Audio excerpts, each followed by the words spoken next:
the earlier you have information in an animal's life, the better the return on the investment for having gotten that, because there's more decisions to be made. So in an idealized world, that group of calves that you purchased already had that information. So in part, that information helped inform the buy. So it helped you determine, what are these animals worth to me? Absent that, if you had to then get that information once you'd already bought them, then the number of decisions you can make become limited. You might sort them.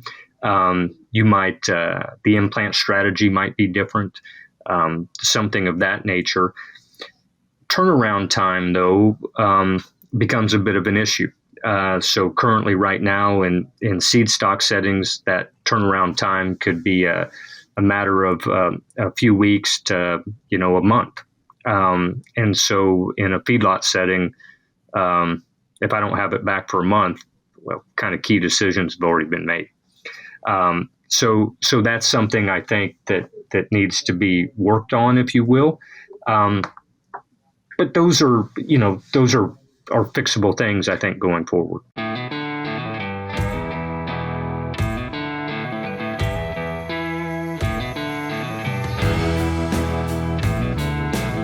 Welcome to another episode of the Beef Podcast Show. My name is Dr. Stephanie Hansen, and I'm a feedlot nutritionist at Iowa State University. It's my pleasure to welcome our guest today, a collaborator of mine from once upon a time, Dr. Matt Spangler. So Spangler grew up on a diversified crop and livestock farm in Kansas, and then received his bachelor's degree from Kansas State University, came up here to Iowa State for his master's degree, and earned his doctorate from the University of Georgia. He's currently a professor and extension beef genetics specialist at the University of Nebraska at Lincoln.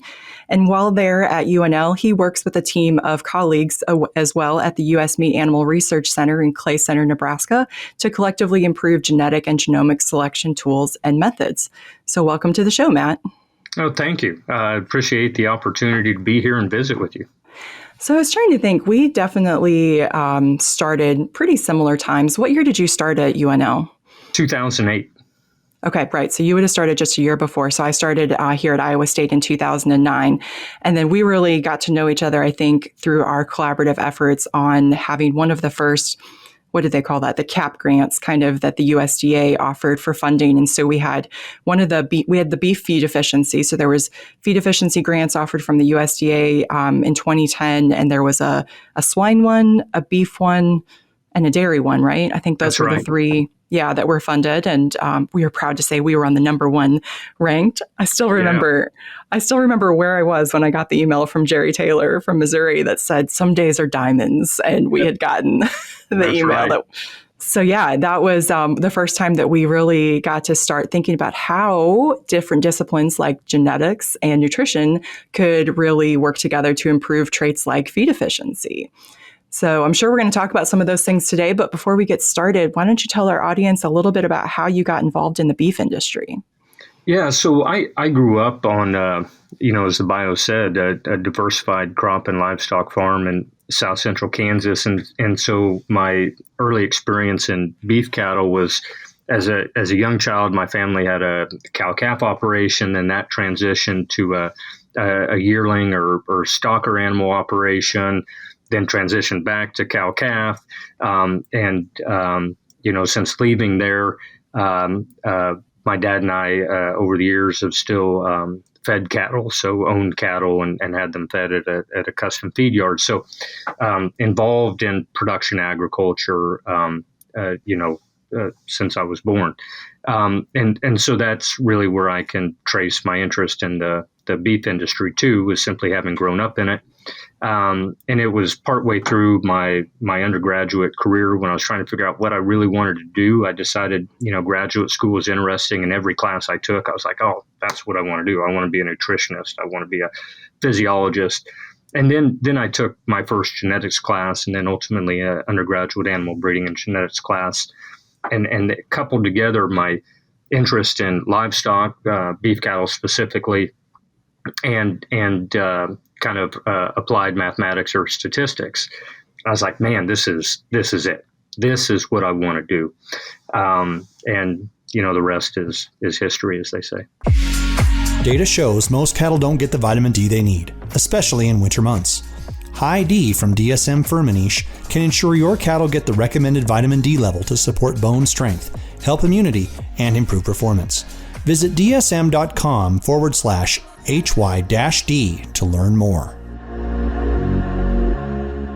I love interviewing folks on this show when you can tell that they have found the place where they're supposed to be.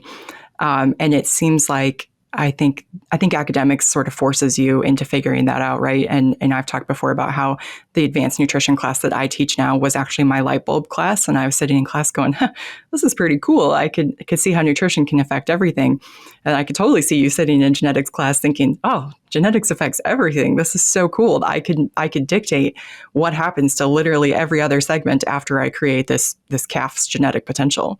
Yeah, and part of it, I remember being a kid and thinking, why do I mate a sire that looks like this to a dam that looks like this, and the offspring don't look like what I thought they should, right? Why does that happen?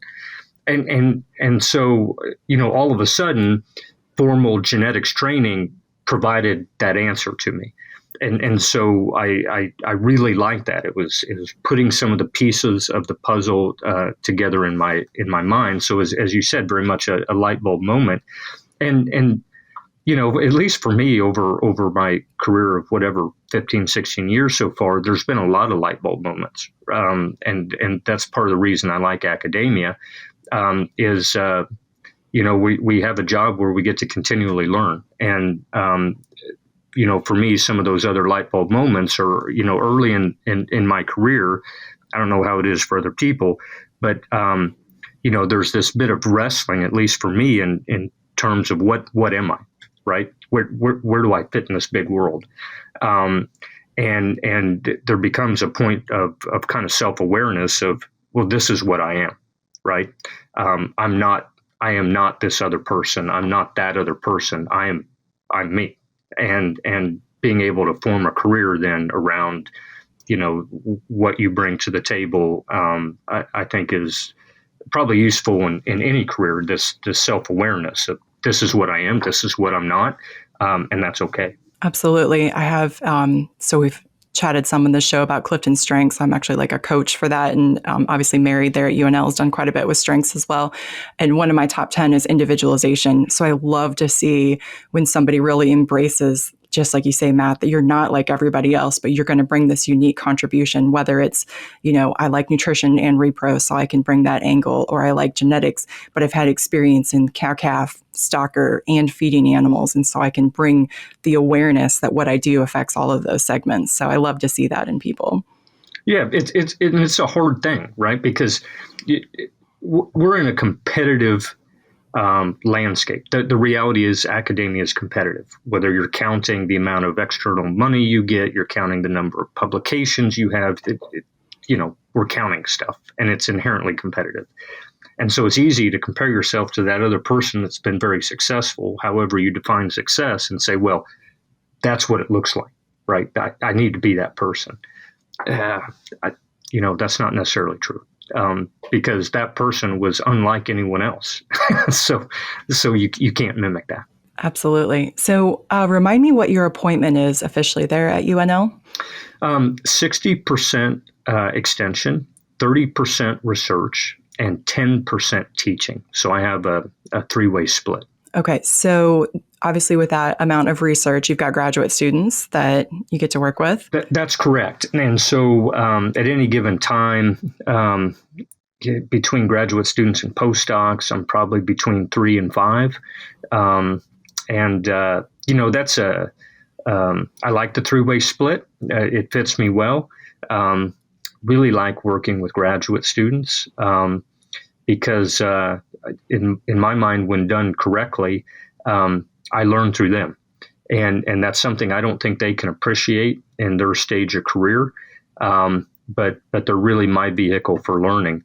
And it forces it. And I really enjoy that. So I'm curious how you help your mentees, whether that be your graduate students or you mentioned you had postdocs as well.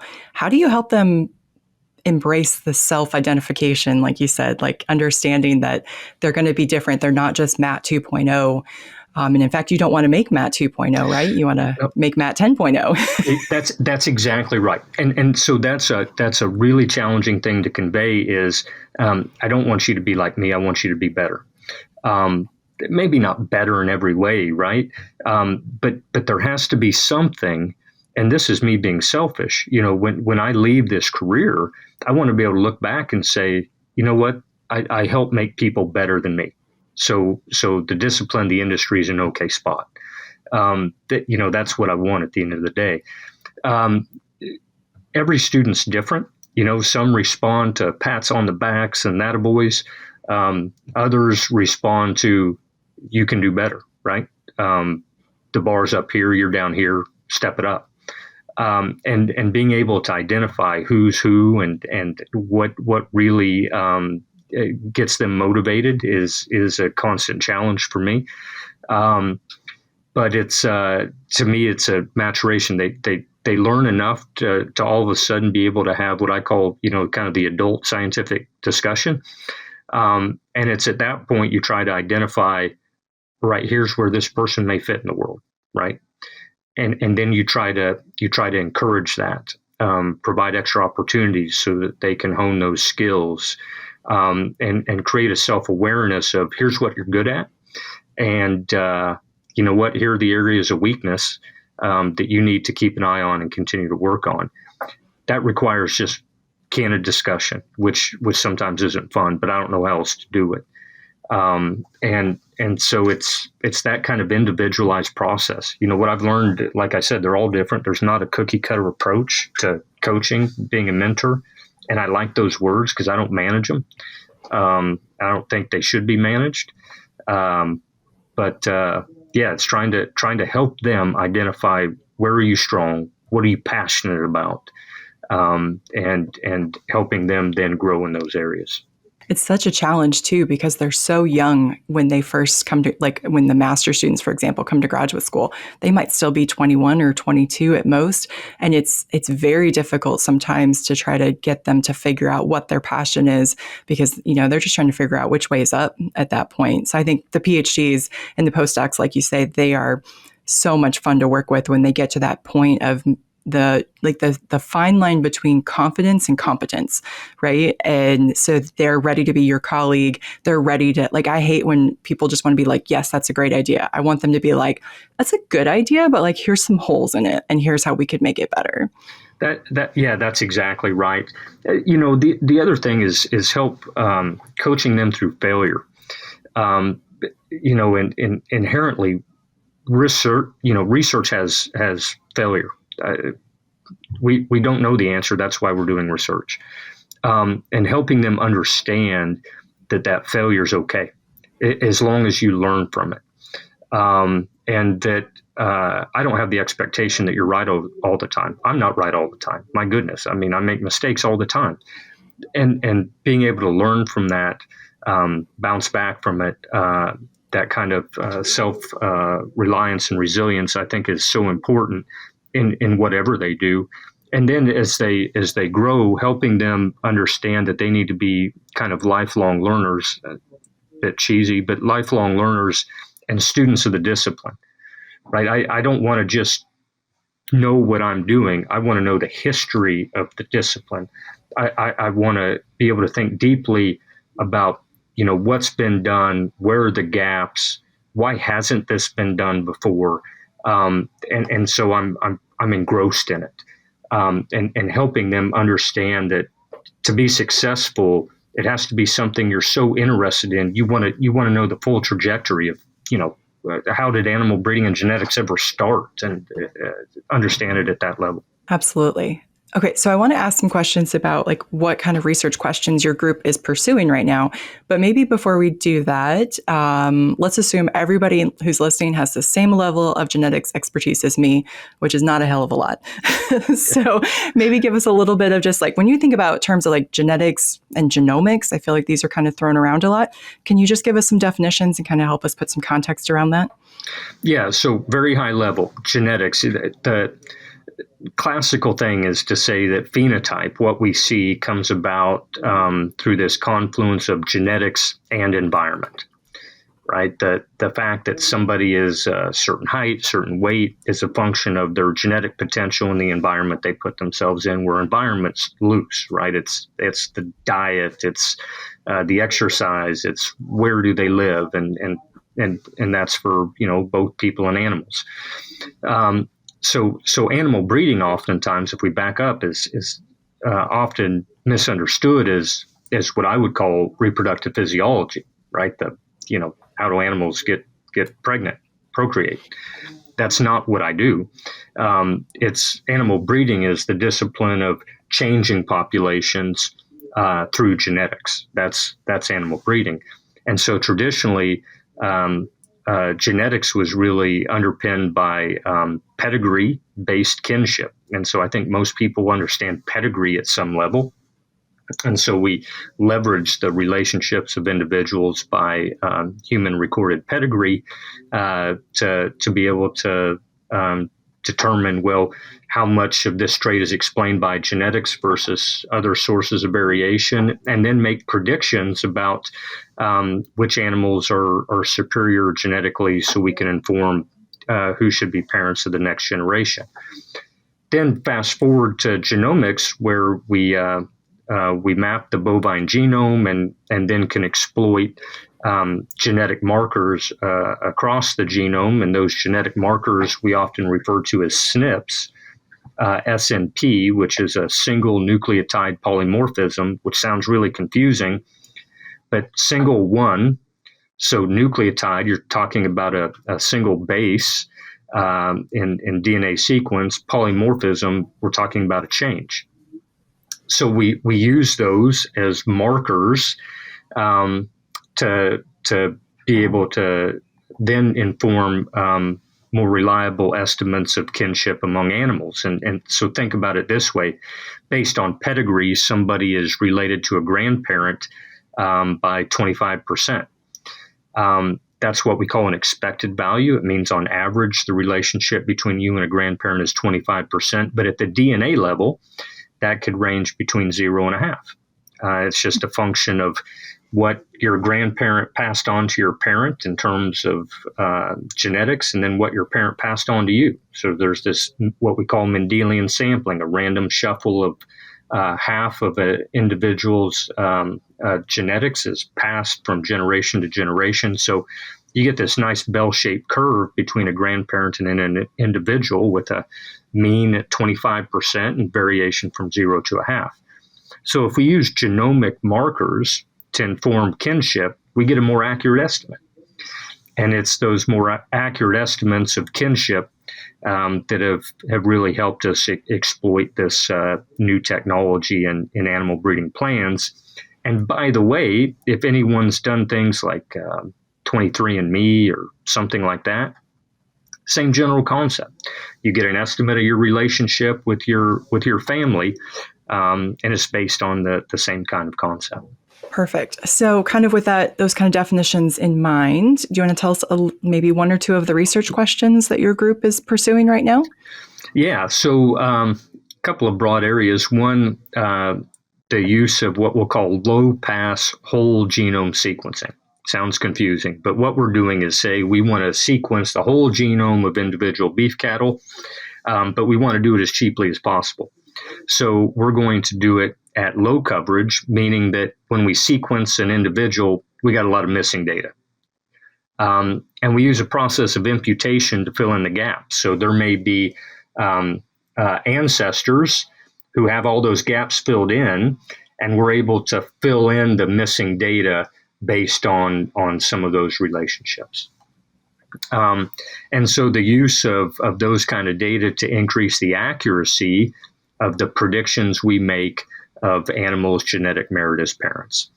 The other thing is we're looking at trying to increase the accuracy of predictions we make both genetically, so who's superior genetically, but then also predictions of phenotypic merit, so who not just genetically is superior for weight or feed efficiency, but who actually manifested as being the heavier animal or the more feed efficient animal, trying to make those predictions coupling together genetics and what I'll loosely call metagenomics. So think of the microbiome of animals, and in beef cattle, we're generally interested in perhaps the rumen microbiome.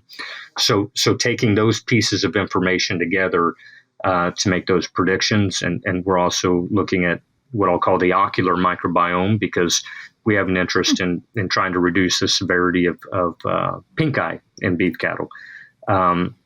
So those are two broad buckets, but we also have a footprint in what I'll call economic index construction. So beef cattle producers are faced with a lot of genetic predictions for a myriad of traits, which can become confusing to try to utilize. And so combining those in a single number that's a function of the economic impact each trait would have to their enterprise makes taking genetic selection decisions a lot simpler. So some statistical modeling to try to make that a more customized kind of a process. Okay. I have a follow-up question on each of those three areas. You bet. So the first one, okay, so you mentioned doing like whole genome but low coverage to try to make it cheaper. Are you talking about sequencing all the cows in my cow herd, or are you talking about sequencing all the steers that come into my feedlot? So the answer is yes.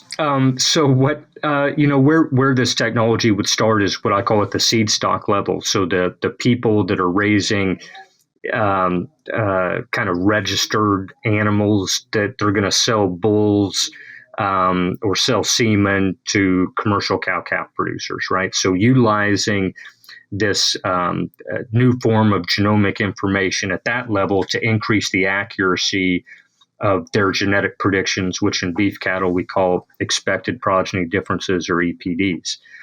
That's where it starts. The longer term vision, though, is we have relatively speaking, a small number of seed stock herds compared to all the beef cattle in the U.S. So most of the beef cattle in the U.S. come from commercial cow-calf operations, or they're in feedlots. And those animals express the traits which are really profit drivers for our industry. So I would really like to get all of those data included into our genetic predictions. The only way to do that is to somehow link them through kinship to the animals in our seed stock herds. And one avenue to do that is some kind of low-cost genotyping strategy.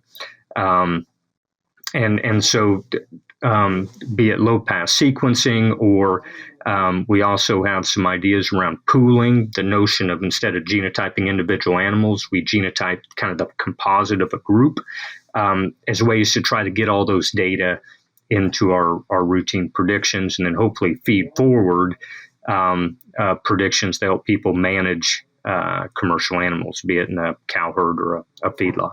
Okay, so my first question is, would this be something like, especially if you think about pooling, or if we did do the individuals, if I bring a group of steers in October 1st, 6 weight calves, am I going to have information back soon enough that I could start to make some decisions, make some sorting decisions? Or is this something like when I buy that same source of cattle the next year, I can kind of have some better tools?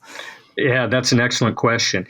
The earlier you have information in an animal's life, the better the return on the investment for having gotten that, because there's more decisions to be made. So in an idealized world, that group of calves that you purchased already had that information. So in part, that information helped inform the buy. So it helped you determine, what are these animals worth to me? Absent that, if you had to then get that information once you'd already bought them, then the number of decisions you can make become limited. You might sort them. The implant strategy might be different, something of that nature. Turnaround time, though, becomes a bit of an issue. So currently right now in seed stock settings, that turnaround time could be a matter of a few weeks to, a month. And so in a feedlot setting, if I don't have it back for a month, well, kind of key decisions have already been made. So that's something I think that needs to be worked on, if you will. But those are fixable things, I think, going forward. So you also mentioned phenotypes, and of course, as a nutritionist, I think about phenotypes a lot. So I assume that this whole system would be vastly improved if we could improve the amount of end user data that was feeding back into it, right? So I'm thinking that as a feedlot nutritionist, I get closeout information. I can figure out what was the actual cost of gain for that animal from an economic standpoint. You talked about economic indexes, but also I can think about, well, I had 500 steers in this closeout, and why did I have X percentage of them that were yield grade 5 discounts, and I had X percent that were yield grade 1 premiums, and I had that one weirdo that was, actually the best of both worlds. He was a yield grade 2 premium, but he also graded prime, and be able to, like you said, make some of those selections. So how do we help? So I guess two questions. One is, I feel like I was kind of raised in the era of you can't do anything with genetics if you don't have a million data points. So is that true when it comes to phenotypes? So do you feel like to really feed back, you need to just have a ton of data, or is even some data? Those are very quantitative, I realize. Yeah. So even some is useful.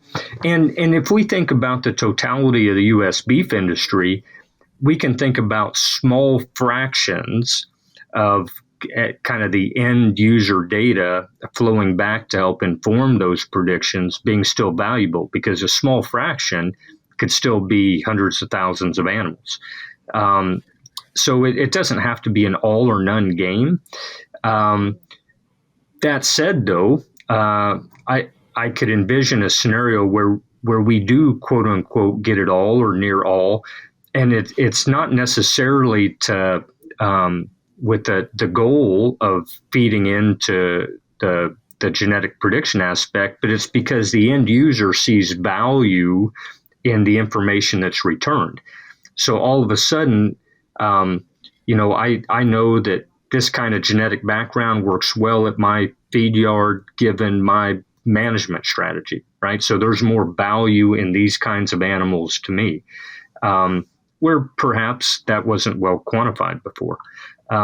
So I think the answer to your question is some's probably better than none, but certainly I'd hope there's enough kind of pull through demand for this because of shared value across the industry that there'd be high levels of participation. Do you see an opportunity as we're starting to have more, AI assisted? So like thinking about artificial intelligence, do you see an opportunity for decreased friction or less resistance to that collection of all those data because we could have something that could help us do it? Maybe. I think the application of advanced artificial intelligence or machine learning algorithms, we're still trying to, in a lot of cases, find what is the best use case in agriculture. And there are some examples where that's being used now. I think of a large genetic evaluation in beef cattle where they use it to determine kind of the quality of data that's coming in and weight data based on quality. But I think that the larger hiccup, to be candid, is our industry, the beef industry, is steeply rooted in tradition, which is not all bad, but it means that sometimes we have a hard time of changing, right? This is the way we've always done it. So I've always looked at feeder cattle and been able to gauge, how much they're worth, their value. And you know what? It's worked. Now, you and I might argue exactly how well that works, but if somebody's still in business, it's hard to tell them what they've been doing doesn't work at all. So being able to give up that human control and say, you know what, I'm going to rely on advanced predictive analytics to make some of those decisions. I think it's really at that level that our industry is going to struggle the most. The other bit is realizing that alone, your data isn't worth a lot. But in aggregate, all of a sudden it becomes valuable. I think that's the other thing. We often think the data we have is so incredibly valuable that I don't want to give it away because somebody's going to use it against me, or if I do give it away, it's worth a pot of gold. Well, by itself, probably isn't. But if you aggregate it as an industry, all of a sudden that aggregation becomes valuable and can raise all ships. I think those are the two things we're going to have to fight with. Yeah. Okay, so kind of along those same lines, the other area that you talked about was economic indexes. So I'm curious, and I am definitely not in this space, so I have no idea what the answer is to this question, but what do you see as some of the most promising or coolest, because you're a geneticist, so you probably think it's cool, some of the neatest potential EPDs that are coming down the pipeline? Well, if we think somewhat futuristically, I think the things that hold the greatest potential value are things related to health. And we can think of examples in beef cattle. Bovine respiratory disease is an example. One of the reasons we don't have EPDs or genetic predictions for those yet is because we don't have a lot of phenotypes for them to allow the development of those tools. But I think that's really a target area that people are keenly interested in. Outside of that, we see entities developing additional EPDs for things related to reproductive longevity, things related to mature cow weight, feed intake, and feed efficiency. So some things that get a little bit more at the cost side of our business, which I think is important because people need to practice genetic selection thinking about profitability and not just revenue. But certainly looking forward, things related to health. I think an open question is, will we see any kind of genetic predictions actually utilized in the industry related to environmental footprint? So I think about things like methane emission, which has a lot of interest in research communities, certainly a lot of interest in other countries. I think about European Union countries, Australia. But I think for some of that to really come to fruition in the U.S., there has to be clear economic signal to want to improve that. And methane in particular is something that's so affected by diet and management things, right? So I always worry about, how do we aggregate data from different phenotypes, when we have no idea how that animal, like what was the conditions under which that animal was tested? Yeah, so obviously a lot of research work that needs to be done. I would say, though, that I could make the same argument for feed intake or for gain, right? What I feed those animals certainly impacts that. And the way we attempt to adjust for that now is this notion of contemporary grouping. So here's a group of animals that were all fed the same diet at the same place in the same year. And so we group those animals together. What we become interested in then is whether it's their methane emission or their feed intake, how do they differ amongst each other? So that becomes the basis then for this whole process. So having some knowledge of what animals were treated similarly is important. But I think with respect to methane, we can't think about that in isolation because I suspect if I make an animal eat very little and gain very little, I can, on average, make them emit very little.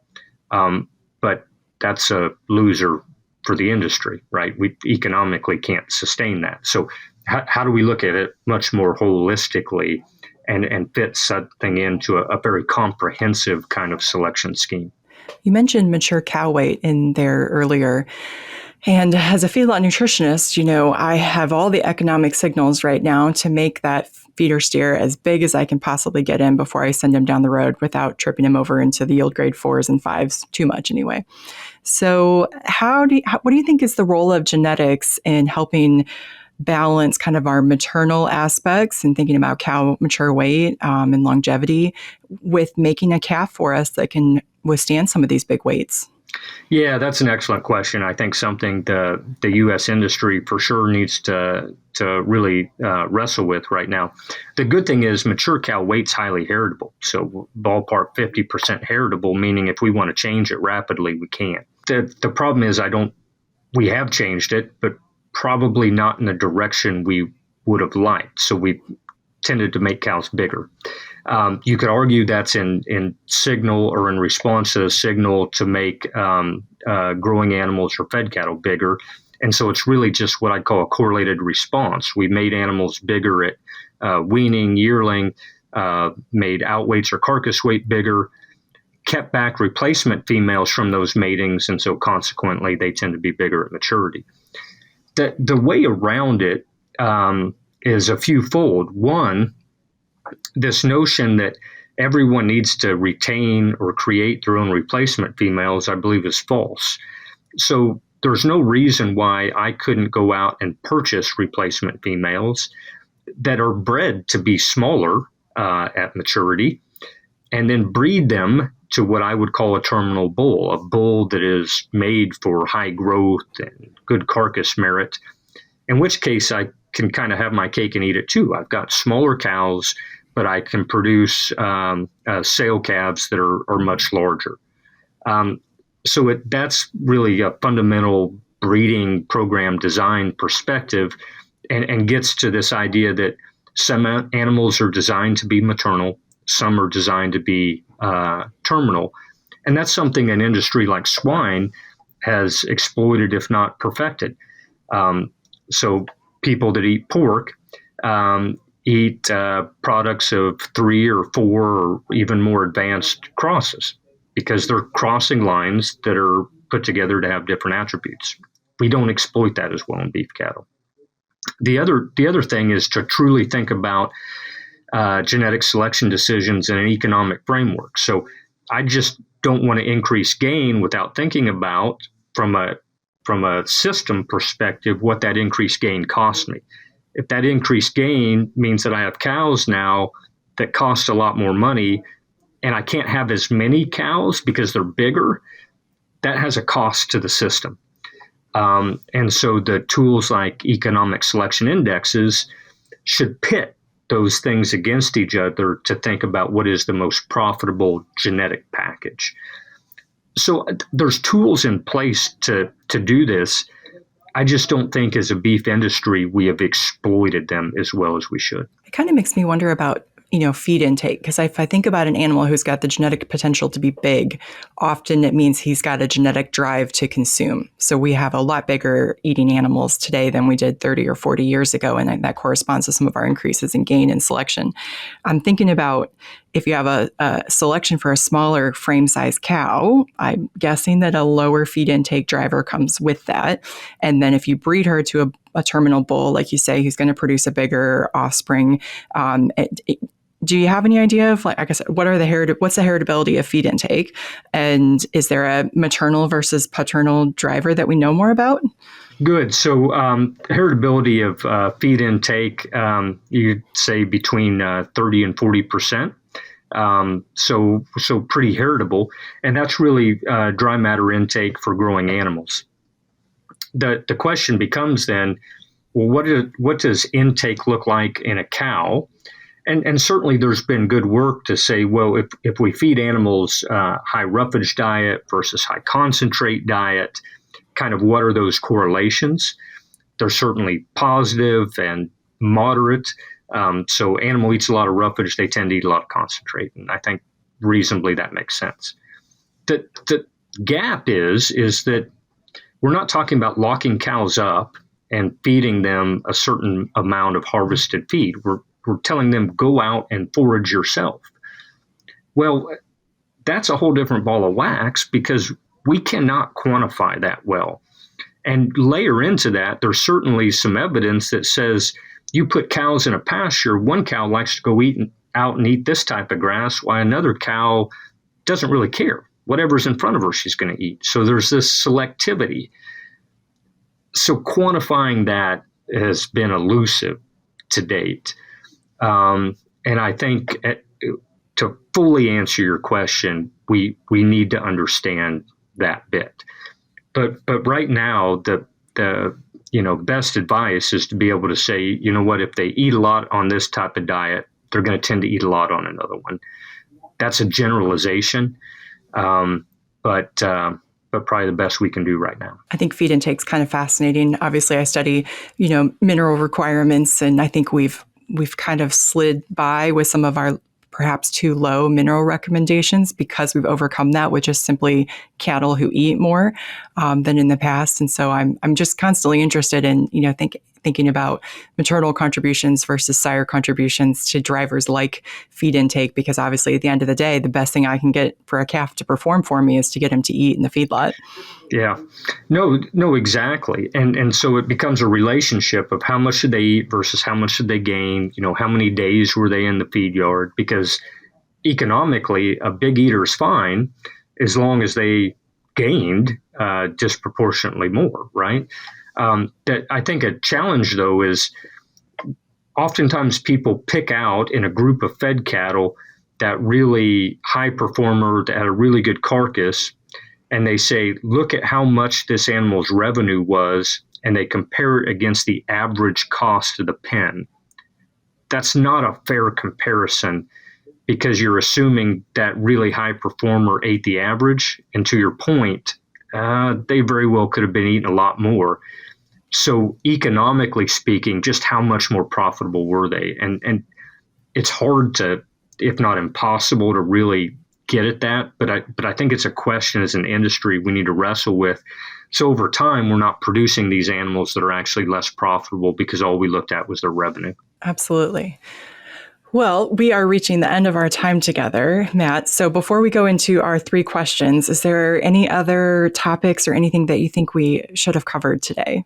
Oh, there probably is. But if I were to leave people with a couple of things, it's, one, genetics is not just for geneticists, and it's not just for seed stock producers. It's for everyone. And for 2 reasons. One, the genetic change made by seed stock producers flows down to commercial cow-calf herds, to feedlots, to packing plants, and ultimately to consumers. So those changes impact the entirety of the industry, and they have a long time. It takes a long time to necessarily manifest those changes, but they do flow down and they impact everyone. So it's important industry-wide. For researchers not in genetics, it's important too, because if you want to determine the effect of some mineral supplementation scheme, being able to control for genetic differences of animals could be important. Just like if I want to know the genetic components of a research project, I want to know if they were fed different mineral supplementation schemes. I want to control for that. So my bias as a geneticist, I think it's important for everyone. Well, you're preaching to the choir. I'll forward this to my farm managers later, because I'm always like, there's a reason I want to buy my cattle for a research project from a single ranch, 2 at most, and I absolutely realize there's still an incredible amount of variation within a ranch for their group of calves, but it's still the best I can do in terms of trying to reduce everything from the genetic impacts to the environmental impacts that they had, because we didn't even talk about G by E today. Right. Exactly. It's time for our famous 3. We have a time and labor-saving product for you. Beef and Dairy Agri-Slat by Healthy Farms is your solution. No more lugging jugs around the barn every month. With Beef and Dairy Agri-Slat, you simply drop the slat through the floor twice a year, and it works to break down solids, reduces crusting and forming. To learn more, visit myhealthyfarms.com. All right, Matt. So this has been fun catching up. I feel like it's been a while since we've been in the same circles, so it was good to chat with you. So let's do our 3 famous questions here at the end. So you ready for these? I'm ready. Okay. First question. What is your favorite beef resource? Yeah, well, the answer I need to give is UNL's beef production website, beef.unl.edu. But if allowed a second, I would say ebeef.org, and that's a web resource for all things beef cattle genetics related, and came about as a consortium really of beef cattle extension genetics people like myself from across the U.S. Perfect. Yeah, ebeef.org. That's the first time that we've had that answer. So excellent.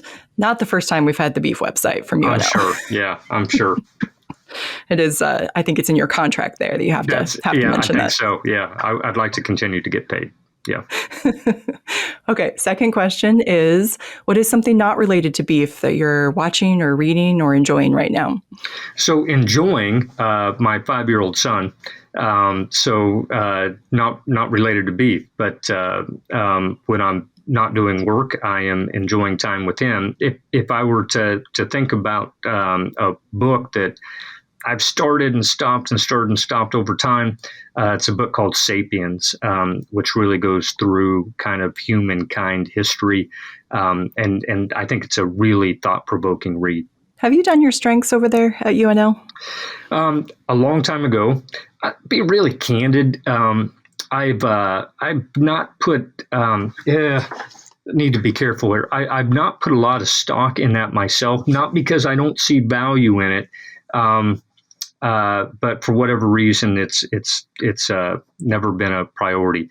They don't have son of a gun as a strength, and I'm afraid that's really where I fit. Well, I would be willing to bet $1 million that you have context in your top 5, because context is somebody who looks to history to inform the future. Well, I think it's incredibly valuable because we only have so much time, and I hate to waste time doing something that's already been done when I can inform the things to do based on what people have succeeded with or failed with. Yeah, absolutely. I love that. Okay, last question. What's a trait of someone you know that's helped make them successful? Perseverance. So, in my opinion, we all have adversity, and we can get into who has more, who has less. What is adversity? Reality is we all face some sort of adversity, and I hate to be so callous about it, but generally people don't care. And I hate, your close friend network, family network obviously cares. But at the end of the day, successful people aren't bucketed as to, well, this person had to go through a lot of adversity, so we're putting them in a special category of success, right? It doesn't work that way. So I think perseverance through adversity, learning from that to help inform how do you carry on, I think is a skill set that's extremely valuable. And part of that's, not hanging your head and saying, oh, woe is me. It's saying, right, I got to pick up and keep moving my feet forward. Yeah, absolutely. You're talking about not having the victim mentality there. Yeah, that's exactly right. And it's an easy mentality to have. But, as I think about our earlier conversation, mentoring graduate students, for me now being a parent, it's how do other people see you go through adversity, and hopefully that helps them when they have to go through something similar. I was literally just thinking about that this morning. I was listening to a different podcast, and they were talking about how you can't tell to do the training. And in fiction, they have this saying where you should show, not tell, right? So don't just say he was angry. You write something descriptive that makes the reader feel, that character is angry. And what you're really saying is, as mentors, we're modeling all the time. So if we adopt a victim mentality, those around us might choose to adopt that too. So we're always being looked at and need to make sure that we're modeling the behavior that we want to see in them too. Yeah, that's exactly right. And it's a challenge because everyone has a day where you want to complain. You just want to complain. But what good does that do to the person that you're unloading on? Right. So whatever it is, you go for a walk, whatever your, kind of Zen thing is, you do that, you get it out of your system, take a stick, go beat a tree stump in the yard, whatever it is, and realize you've got to model the right way to go through this to the people that are around you. Excellent. Well, Matt, it's been great getting to catch up with you again today. Thanks so much for being our guest here today on the Beef Podcast Show, and I look forward to seeing you again soon. Thank you. I've enjoyed it.